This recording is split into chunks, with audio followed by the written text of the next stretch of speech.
Complaining about being cancelled. It sounds incredibly whiny and self-absorbed.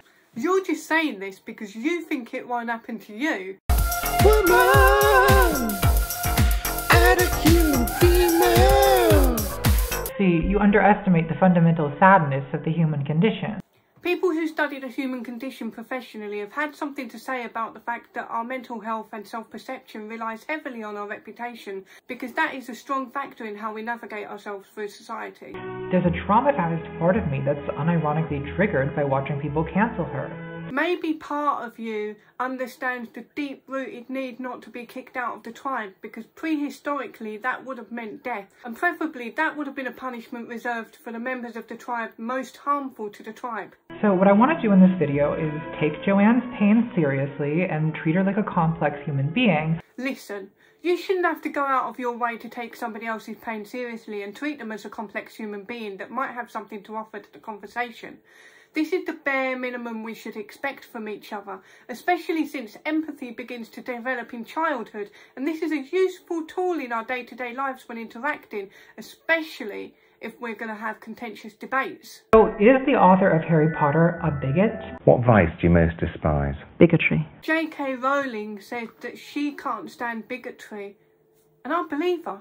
In looking over Joanne's tweets, I don't think the average person would see any problem with what she's said. Because she hasn't said anything wrong. I feel like the average person's understanding of transgender is still a little bit... It's confusing for a lot of people because the trans umbrella has been extended to mean almost everyone and anything. So somebody who says they are transgender actually is transgender. This is one of the potential dangers of self-ID because it means there is no necessary criteria to determine that somebody is who they say they are. Like, why can't you just be a feminine man? To take this a little bit deeper, a male or female who may or may not have gender dysphoria and seek to medicate their condition using hormones and surgery is not actually transforming into the opposite sex. So I'm going to use J.K. Rowe as a case study in bigotry. According to the dictionary, bigotry means a stubborn and complete intolerance to any creed, belief or opinion other than your own. Joanne liked a transphobic tweet and followed an anti-trans account. I'm not going to admit this as evidence because I don't want to do guilt by association. Guilt by association is used to keep people from speaking up, and you seem to be aware of this. In December 2019, when Joanne tweeted the hashtag #IStandWithMaya, an English consultant who lost her contract with the nonprofit she worked for after she did transphobic tweets. Her tweets were not transphobic. Hell. Yes, I think that male people are not women. I don't think that being a woman or female is a matter of identity or womanly feelings. It is biology. Men are not women, and a person with a penis isn't a woman. Some people believe that a person with a penis can be a woman. Some, a majority, don't. Neither group should be discriminated against in everyday life. She's right that neither group should ever be discriminated against in day-to-day life. And actually, to be fair, this is an opinion that most people would agree with. So I don't know what the accusation of transphobia is here for, unless what you really mean is women not doing as they're told. Woman! So we're looking at a standard transphobia starter pack. Everyone born female is a woman. Everyone born male is a man. You need to take responsibility here and admit that the ideology you're defending is lying to people. Trans women are predators who prey on women. According to crime statistics, males who identify as women retain the same pattern of male criminality and malbehaviour as regular men do. I find that really interesting. And I'm being oppressed for speaking the truth. What if you were to lose your job for refusing to say something that you know isn't true? Would you consider that to be oppression? The dictionary definition of oppression is to exercise authority or power in a burdensome, cruel or unjust manner. Telling the truth is really important to me. It's imperative that we try to tell the truth at all times, no matter what the cost. If we cannot tell the truth, we cannot ascertain reality. If we cannot describe reality, we cannot defend our rights. Okay, so why does Joanne stand with Maya? The reason I think she stands with Maya is because Maya Forstarter is telling the truth. Dress however you please. Call yourself whatever you like. So much of your gender identity relies on how you look and what people call you. What she's trying to say is that that isn't the thing that bothers her. So dress however you like, Call yourself whatever you like. Take that as she means it. Sleep with any consenting adult who will have you. Live your best life in peace and security. But force women out of their jobs for stating that sex is real? There is no need to dissect this and assume the worst of her. Now I'm guessing that to most people, this tweet at first glance doesn't seem transphobic. I'm not so sure that you understand. It might even seem supportive of trans people.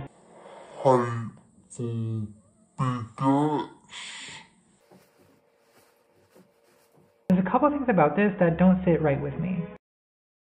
First is the phrase, force women out of their jobs for stating that sex is real. With everything that's going on in the world, the last thing we need is people trying to gaslight us.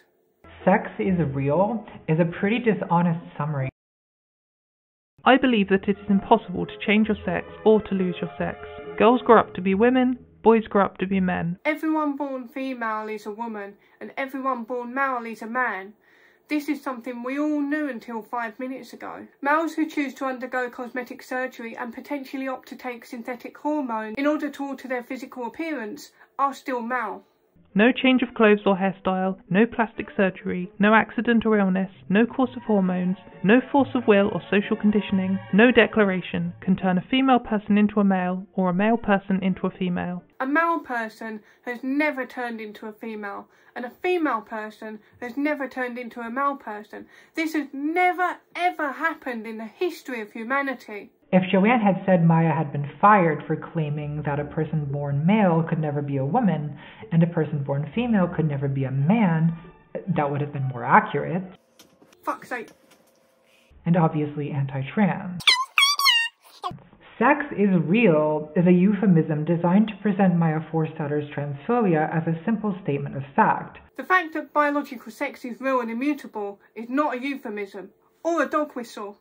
It's the truth. They are identified and observed in a particular sex, child is aren't born they? without sex. Why the Labour Party has decided that it's not possible to have a discussion about them. Yes, of course. So you cannot have dog whistle transphobia. Transphobes love to play this game where they pretend that trans people just don't understand basic biology. It's not correct that there is such a thing as biological sex. We don't pretend that trans activists don't understand biology.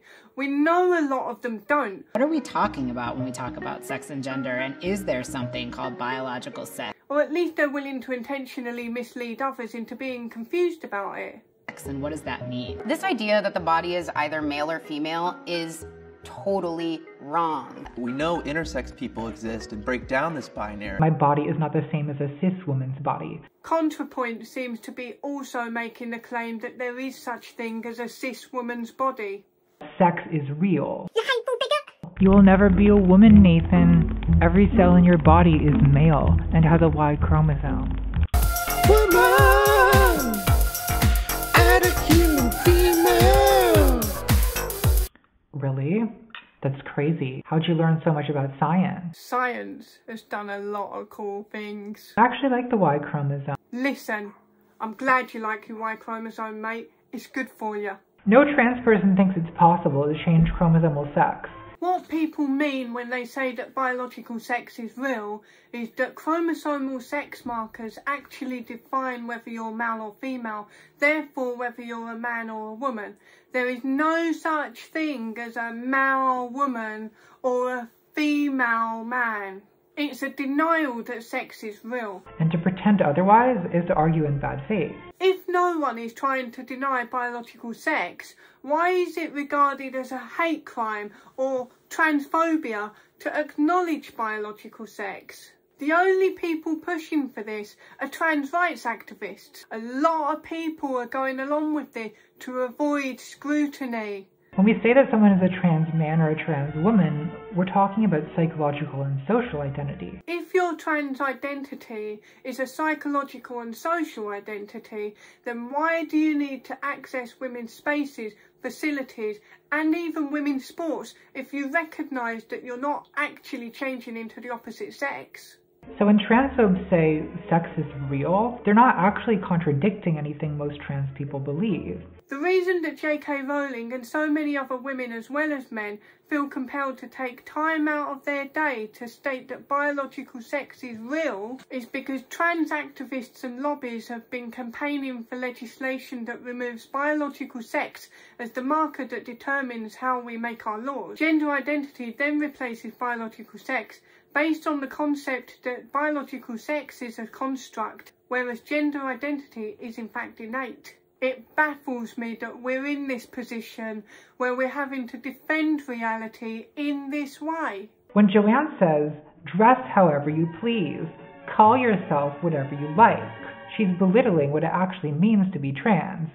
No. Reducing it to a change of name and costume. It's similar to the language of casual homophobes. I'm absolutely sick of homosexuality being compared to transgenderism.